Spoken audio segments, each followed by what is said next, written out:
Hey guys, welcome to this week's episode of TRUUU Podcast. I'm your host, Drea. And I'm Alex. And this week we have something that's very near and dear to both of our hearts. We are talking about true crime and true crime TV shows. Right. I mean, we both kind of discovered along the way that we have a mutual interest and mutual, love. I don't like to call it love because it seems a little bit weird and a little bit morbid, but kind of a love of true crime sort of stuff. It's definitely there's a niche for it because I've talked to some friends about this and been like how I'm so obsessed with true crime shows and podcasts and stuff, and they always look at me like, what's wrong with you? And I'm like, I don't know, but then I know other people like you or my sister and everyone, and they just get it. They're just like, heck yes, I live for this stuff. I feel like, it's exactly what you said, a niche for it, because it's in the same way of how Halloween is a trend. The Halloween aesthetic is a trend and stuff. Yeah. That's very in for some people. Yeah, I could see that. So it kind of feels like the same thing. Yeah, so definitely if you're into true crime, you're gonna enjoy this episode. If you're not, sorry about it. Right. But okay, so we're gonna do a few different segments here, but we're gonna start it off with how we got into our love for true crime. So Alex, you want to go ahead? Sure. So it's actually kind of funny, one thing about, watching TV together as a family, at my house, is, we all try to not alienate each other by, what we're watching, in the sense of, my dad doesn't like certain things, or my mom doesn't like certain things, or I don't like certain things, that whole thing. Mm-hmm. So, and, especially, growing up, that was more towards my parents, it'd be more so things that they wanted to watch was completely fine because I liked the stuff that they were watching. Mm-hmm. But it was more their flavor of things. And my mom is very much not into straight up shoot 'em up violence sort of stuff. Okay. But she does love sleuthing. Okay. And detective stuff. Yeah. So as a result of that, we watched a lot of crime shows in general, and some true crime stuff as well. So we watched a lot of that, in the years of when I wasn't super young, because then it wasn't really appropriate, I don't think. But as we got older, we're watching a lot of that stuff. Mm-hmm. And just because me being who I am, I like to look into things that spark my interest. Okay. So as you're living your life, you hear names of serial killers and whatever, and just naturally I dive into the internet and be like, all right, who's this, what they do, all that sort of thing.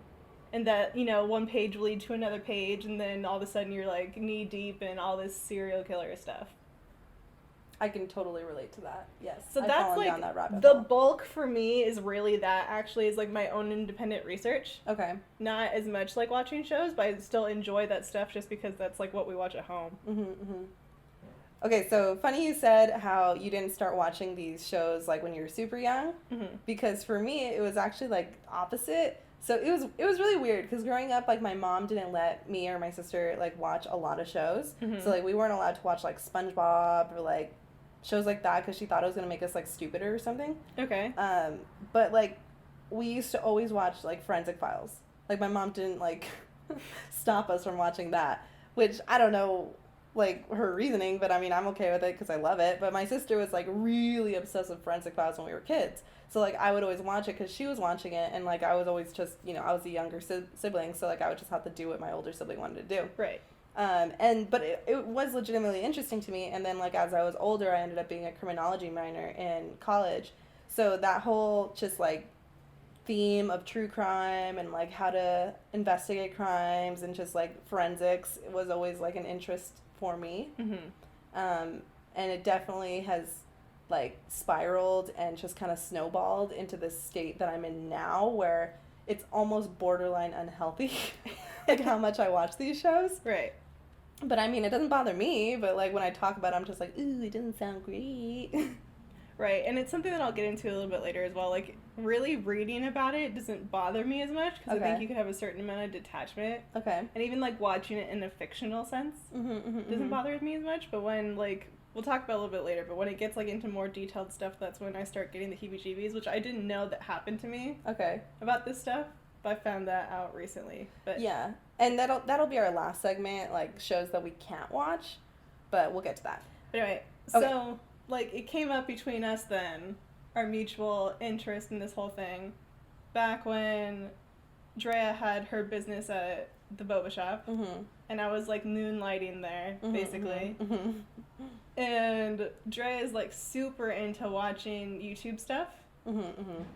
And I was like a little bit, but not as much, so like it's kind of interesting that I actually caught on to it, but we both started watching BuzzFeed Unsolved. Yeah, so big plug for them.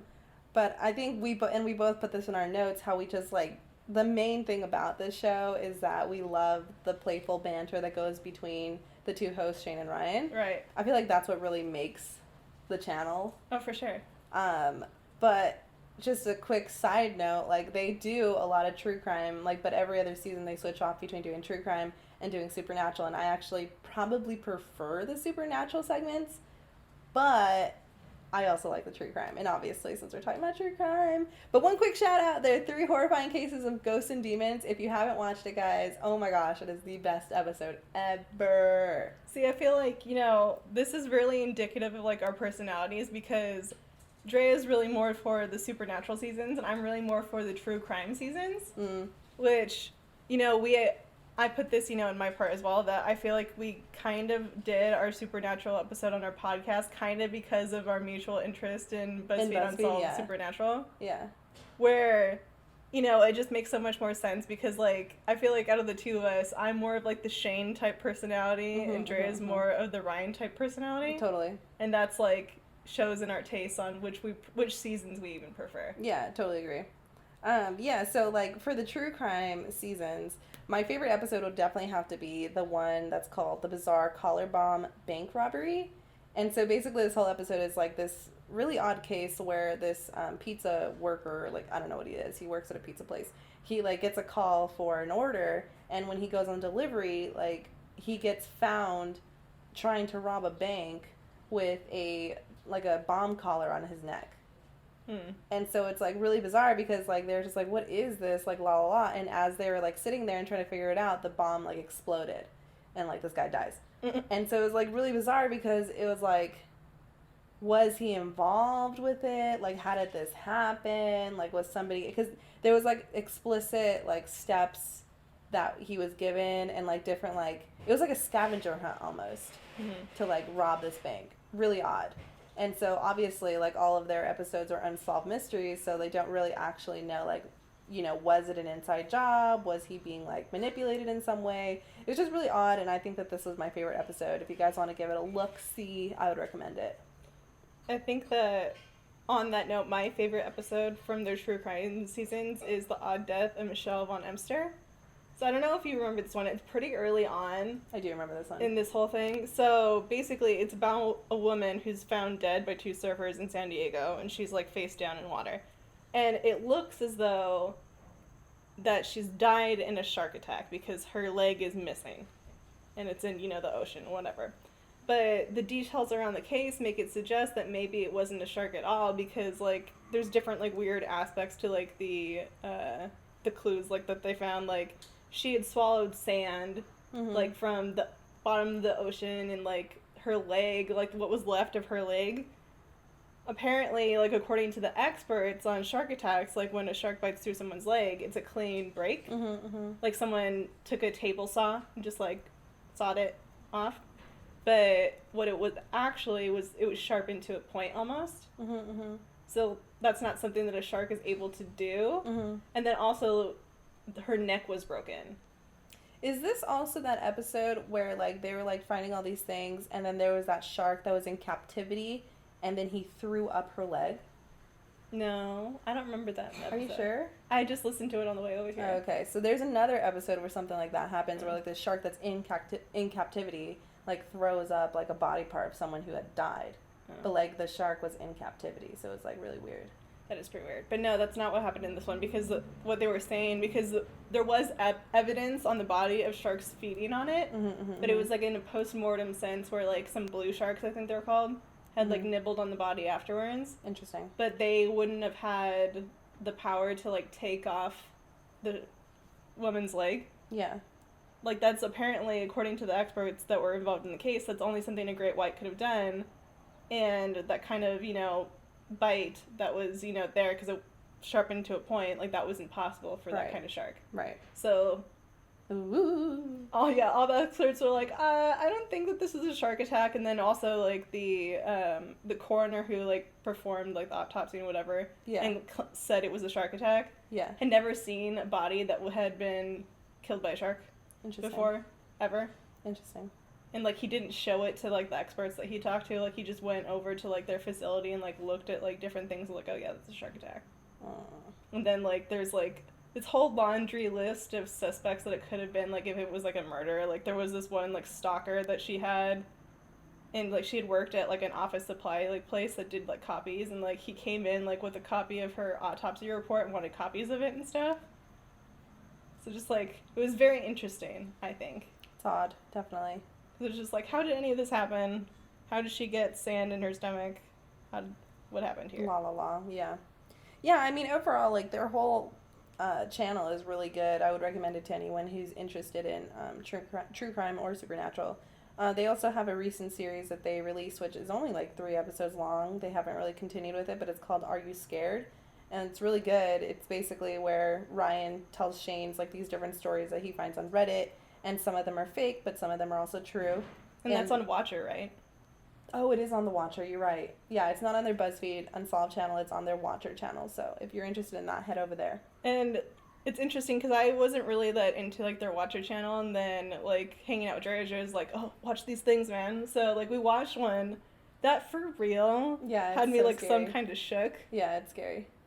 Like, someone breaking into a guy's house while he's home and, like, seemed to have the intent of, like, at least killing him. He was, like, drugged out, too, so it's not good news. But I would recommend listening to it.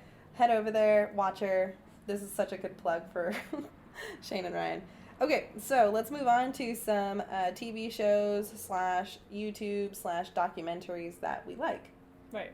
Give us your first one, Alex. So, what we were really into for, like, the longest time was CSI. And it's not like, you know, CSI Miami where it's, like, super memey or whatever. It's, like, the straight CSI that was placed in Las Vegas. Mm-hmm. And we had watched that for years. Like, it has, like, 12 or 13 seasons or something like that. Mm-hmm. We didn't watch it all the way till the end because at a certain point, which I think we could all agree on, is, like, shows stop being good after a certain amount of seasons. Okay. I think, at least. Okay. Like, everything just becomes a little bit weaker. Okay. But I would say that, really, like, my family stopped watching it after the main character, Grissom, leaves the show. Mm-hmm. And this is a fictional show, right? Right. Okay. See, this is all fictional stuff that we were watching at that time. And, like, it would be that, like, after school, there would be, like, marathons of it, like, reruns that I'd watch. And then, like, I remember a specific summer when I was in high school where, like, I'd watch it before I go to work at In-N-Out, which was, like, pretty fun for me. And then at the same time, like, we were watching the new episodes that were going on TV. I think it was on CBS, actually. And, I mean, it was fun. And recently I actually started rewatching it, but then I put that on pause just because I feel like that show hasn't particularly aged well. Okay. Like, well, it's just not as interesting anymore to me, I guess. I feel you. It's still good, but it's interesting. Like, you know how shows, like, nowadays, like, when they take a political stance, like, they take a political stance. Mm-hmm. Like, the stances that the show was, like, taking that I just wasn't noticing, like, as a kid. Like, it was very interesting to see, like, you know, where it was, like, back then on taking a stance versus, like, now. Like, there's one episode that's all about, like, not discriminating against deaf people. Okay.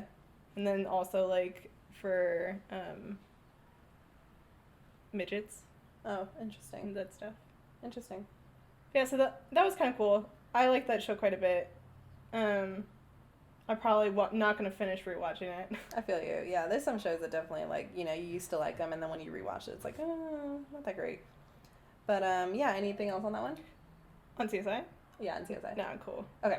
So if I had to literally only watch one show, or can only recommend one show to anyone about true crime, it would for sure be Cold Case Files. And the unfortunate thing about this is that I think there's only one season on Netflix. And I don't know if they have other seasons and Netflix only has one season, but I just know that there's one season. Mm-hmm. And it is the most upsetting thing to me because this show is gold. It is basically, I don't even remember how many episodes it is, but basically they just, like, cover different cold case files that have been eventually solved, which is, I think, 1% of, like, cold case files get solved ever. Right. So it's, like, pretty significant. And there's one episode in particular that really stands out to me. It's, I think, like, episode 3, maybe. And it's basically about, like, this, like, elderly couple who used to own, like, a tree plantation where they would, like, sell, like, Christmas trees and, like, stuff like that, whatever. But they were, like, since, like, retired, and, like, the family had, like, taken over. And they were found, like, on this, like, this road that's, like, out in the woods, like, thrown from their, like, dragged away from their cars, like, with bullet shots in their head and, like, dead. And so it was like, what the heck happened? Ultimately, like, it took many, many years. So for all these cases, it takes a lot of years to get solved, because obviously cold cases, they sit on desks for years until, like, different DNA or different, like, evidence technology comes about.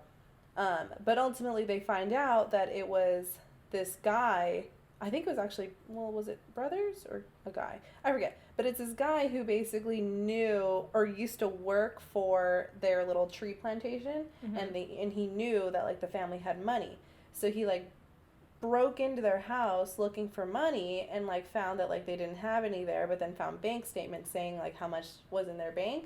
So then when they got home, he basically, like, held them at gunpoint, was like, okay, we're going to drive to your bank.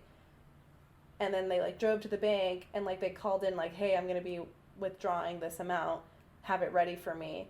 They get there, the teller gives the amount, which is, like, she's already kind of like, this is weird, gives the amount. He gets back in the car, and then, like, the guy with the guns, like, drive, and he, like, tells them to drive out to, like, the middle of nowhere. He shoots them both dead, drags them from the car, la la la. He escapes and is, like, living in Alaska for, like, literally his whole life. Like, he is, like, on the verge of death when he gets finally, like, convicted and found, and which I feel like is an injustice, because he's lived his whole life free, basically, and he only spent, like, 1 or 2 years until he died, you know, in his jail cell. So, but it's an extremely interesting episode. 100% I recommend Cold Case Files. It is so good. Have you seen it? No. You should. It's on Netflix. Okay, give us your next one. So, this one also, like CSI was, like, it's not, like, in an actual true definition of, like, true crime, just because it's fiction. But, like, anything Law and Order really is, like, another sort of thing that we watch, which I feel like is a precursor for my interest in true crime. Okay. Like, it's the gateway drug, if you will, that gets me into it. Okay. But basically, I don't really have a ton to say about it, because I feel like everyone knows about Law and Order, but, like, any time of day, you can find at least one of their Law and Order shows on some TV network somewhere. Yeah, totally. It's, like, super easy to find. That's actually, like, the joke around my house right now, like, during the whole quarantine thing is, well, we don't know what to watch right now. Put on Law and Order. Yeah, Law and Order should be somewhere, so we'll just have to find it. That's funny. But, yeah, my one afterwards, that's the real, like, true crime thing. Okay, you could go ahead if you want. Sure. So, alright, guys. I told you about this a little bit, Drea, but Mindhunter.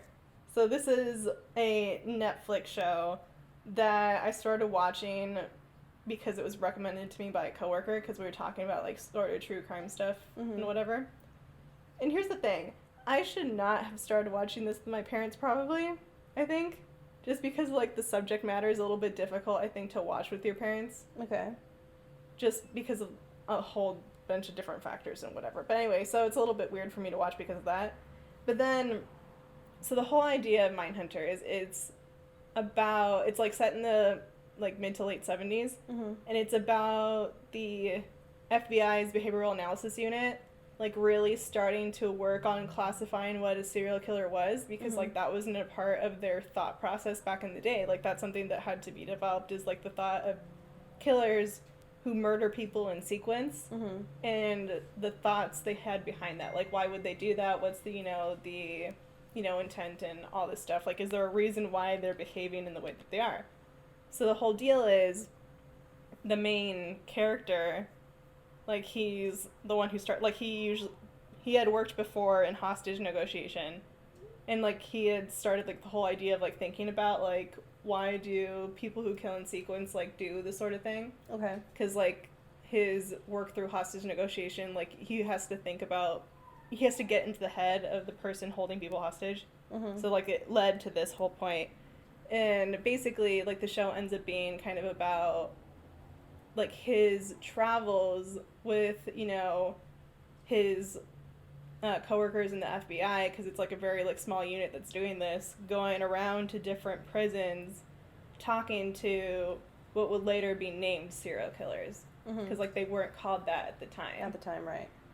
And, you know, it's something that at the time is, like, thought of as a crock. Like, you know, you can't understand these people. There's no there's no validity in understanding them and whatever. So, like, they have actors that portray actual serial killers. Like, I just watched an episode the other day with the Son of Sam. And I'll tell you what, like, they do it, like, so well that they even make the actors, like, really look like these people. Like, the actor who plays the Son of Sam in this show, I looked up a photo of the actual guy. They could have been twins. It was insane. Interesting. So, like, the first serial killer they talk to is Edmond Kemper. So, Ed Kemper. He's the co-ed killer from, I think, he was captured, I guess, in California. In, like, San Francisco? Around that area. I think somewhere in the middle of California. But anyway. Okay. So, co-ed killer. And the way that he, like, talks about, like, why he did things and, like, the way, because a lot of it's violence against women, so that's a little bit uncomfortable for me. And then the way that he, like, talks about it, like, it makes it feel super real. I mean, because it was real, right? Right. So, like, you sitting there as, like, a perfectly sound person, like, is looking at this guy who's playing, you know, this real serial killer and, like, supposedly, like, talking about, like, how he truly felt and whatever. It's hard to sit there and understand how another human being can do such a thing to their fellow man. Okay. So that's kind of difficult for me because I never had to approach it in that way before. Because, like, before I'd only really, like, read about it in, like, articles or whatever and not actually, like... Seen it, like, come to life. Yeah. Or, like, heard, you know, an actual serial killer talk about it, or like how they would talk about it, because obviously these aren't the real people. And then, like, another one who was, like, a really gross one was Jerry Rudos. So he murdered a number of women by, like, basically kidnapping them. Like, he would tell the police later on that they were, like, he had taken pictures of them because they were all aspiring models, which is not true. Like, that was a part of, like, his fetish. Ew, gross. And, like, he had, like, a shoe fetish and whatever, and it was just, like, the grossest thing ever. Like, literally, it was so hard to watch. Yeah, I can imagine. So, like, I have to take that whole thing in doses. Right. And then also, I feel like sometimes some of the characters kind of have, like, attitude problems in their own right. Because, like, they're... The main guy, like, he's, like, you know, kind of a more rookie FBI agent, not as seasoned... And he's super, like, naive and, like, all this whatever. And then he starts getting, you know, too confident in his ability and has to be knocked down a peg and all this whatever. And then his partner's, like, overly cynical and boo-hoos everything. And then, like, the professor woman that they consult with who later ends up joining, like, their group, who is just like, I'm smarter than all of you. You know, so just... It was a little bit interesting and difficult to watch. Yeah. But, I mean, we're still in the middle of it. Like, it has 2 seasons right now, and we just started the 2nd season. Okay. It's interesting, though. Yeah, definitely. I know you've told me about it, and I've definitely wanted to check it out. I just haven't gotten around to it yet. But, yeah, okay, so I'm just going to glance over mine because my list is much more extensive. Right.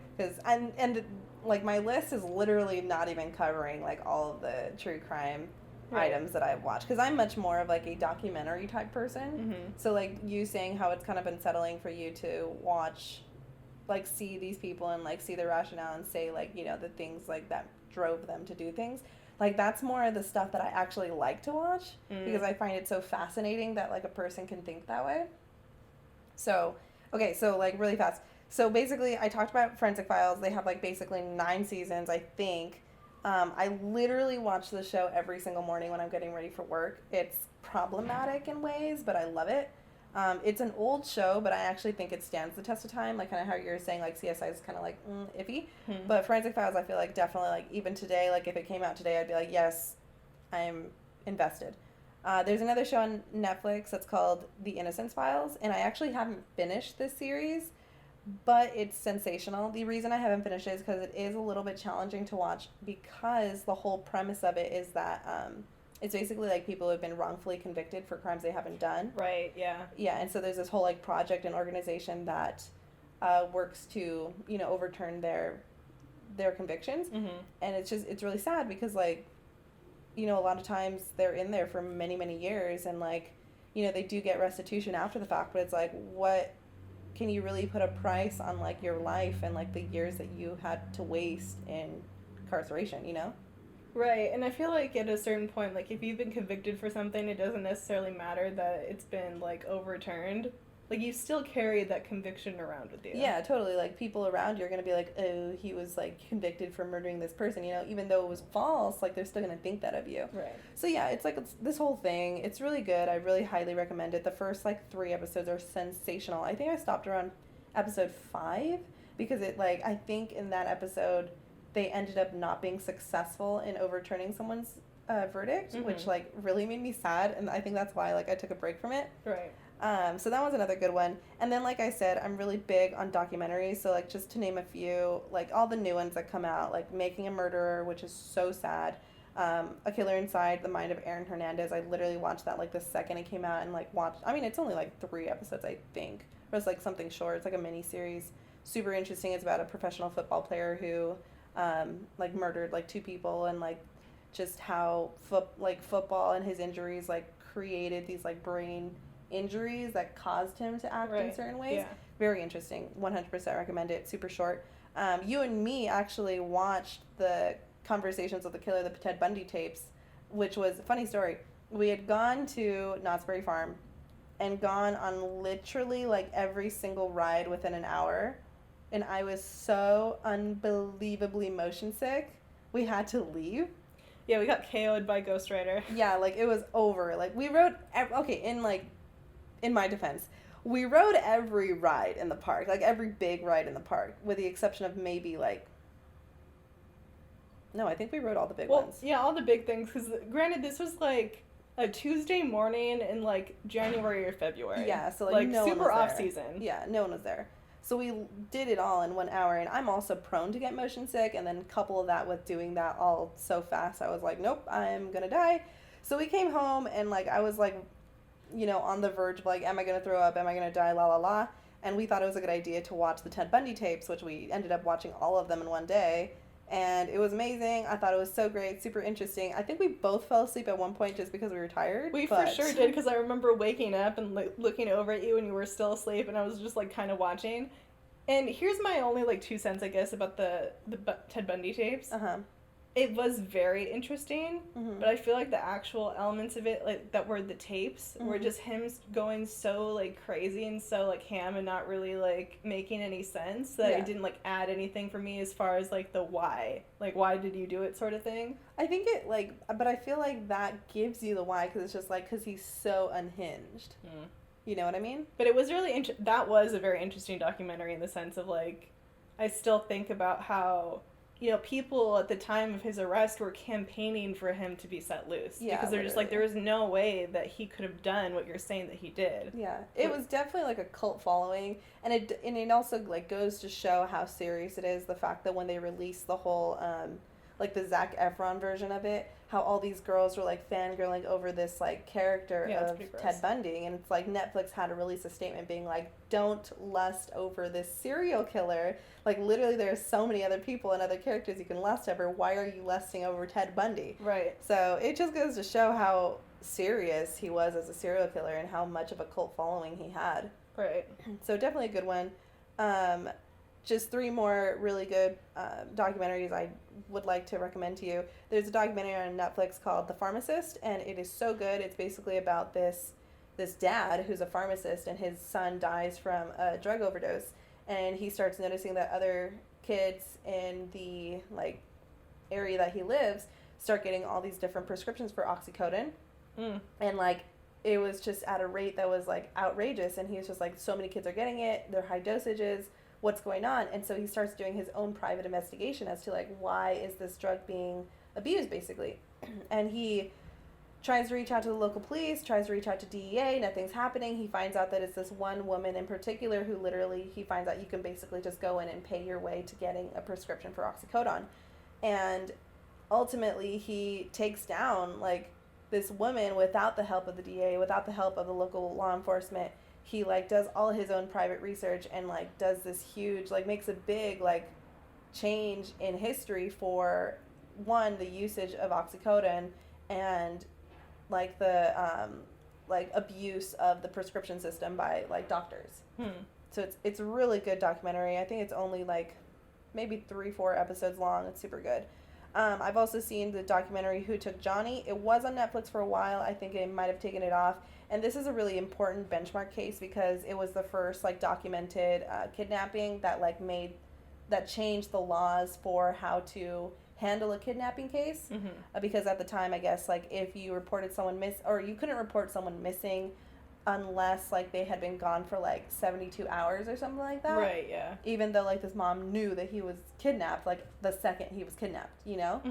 And it was a big problem because, obviously, like, you're losing 72 hours to try to, like, track someone and all this stuff. So, like, his mom basically became this big advocate for the, like, National Kidnapping Service. And it's just a really interesting situation because she eventually does see her son again, but he was so messed up from, like, what his kidnappers had done to him. And basically he was, like, sex trafficked, that he was like, don't come after me, stop looking for me, stop doing these things because, like, this is my life now. Really bizarre stuff. Super good. I recommend it. Okay, and this last one I'm not gonna recommend. Okay, here's the thing. I remember you talking about this one to me. I'm going to recommend this documentary to everyone to watch, but it is the most outrageous documentary. Like, it makes me not feel sympathy for the victim. It makes me actually feel anger towards the victim and, like, the family, and I just feel like they asked for it. It's called Abducted in Plain Sight. Watch it. I cannot believe, like, the things that happened in it should not have happened. Like, they 100% were avoidable, but the family just, like, was so stupid. In like, what way? Okay, so for example, the whole thing is that this family has, like, 3 daughters, and then their neighbor, who they call B, has, like, a particular interest in, like, their youngest daughter, I think. To the point where, like, and he has his own family of his own, like, his own kids and everything. And he'll, like, take the daughter specifically to, like, overnight trips and, like, take her horseback riding and, like, all these things. And the family allows it.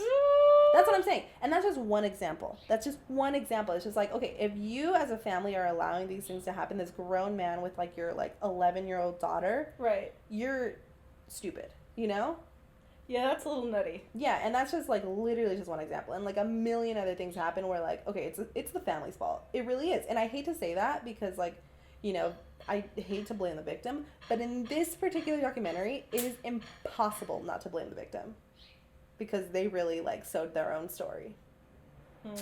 So, that's something that I recommend to a lot of people. Fight me on it if you disagree with me, but I don't think you will. And let's move on to some shows that we cannot watch. So, since my whole list here is going to be the shortest thing ever, I'll just go first. But I haven't yet found something that I just, like, have not been able to watch, but I'm starting to think that maybe Mindhunters is on that list for me. Okay. Just because, like, it's getting me so good. In the sense of, like, it's pulling me into the story so much that, like, I get a little bit freaked out by, like, the serial killers that they depict. Interesting. Okay. Mostly Ed Kemper. Okay, he is crazy. Yeah, definitely the fact that, like, you've been so fixated on him kind of shows that, like, he's doing a number on you. Yeah, because, like, here's the thing is that, like, a big part of the story is that the main character keeps going back to Ed Kemper for advice. Like, he's just kind of, like, they're kind of like a cohort, like, trying to figure out this whole serial killer thing. Because, like, these serial killers are told, like, when they're being interviewed, like, we're using this, you know, for a study. We're not going to include your name, but, like, we're trying to learn something from this, and Ed Kemper is very interested in helping out in that way. Okay. It's, like... It's unsettling for you. It's unsettling, and then, like, while this is happening, like, you're seeing, like, parallel action of, like, oh, while, like, they're doing this over here, like, a real killer, the BTK killer, is, like, actively killing people and, like, actively, like, doing stuff. So it's just, like, it's a lot of stress for me. Mostly, like, I feel like if it were normal life right now, I could probably handle it, but since life is just already kind of stressful anyway. Yeah, I feel and that. I'm feeling more inclined to get stressed out easily. I could totally get that. It's just, like, a lot for me. I'd rather just watch something cheerful. For sure. Yeah, for me, it's, like, definitely different. Like, I feel like serial killers, like, learning about them, learning their motives, like, all those, seeing what they did, like, really doesn't affect me. But here are the things that do affect me. So there is a documentary that is recently kind of come out over the summer, and my sister has been, like, no, not over the summer, I think over the winter break. But my sister's been really pushing me to watch it because my sister's also really into true crime.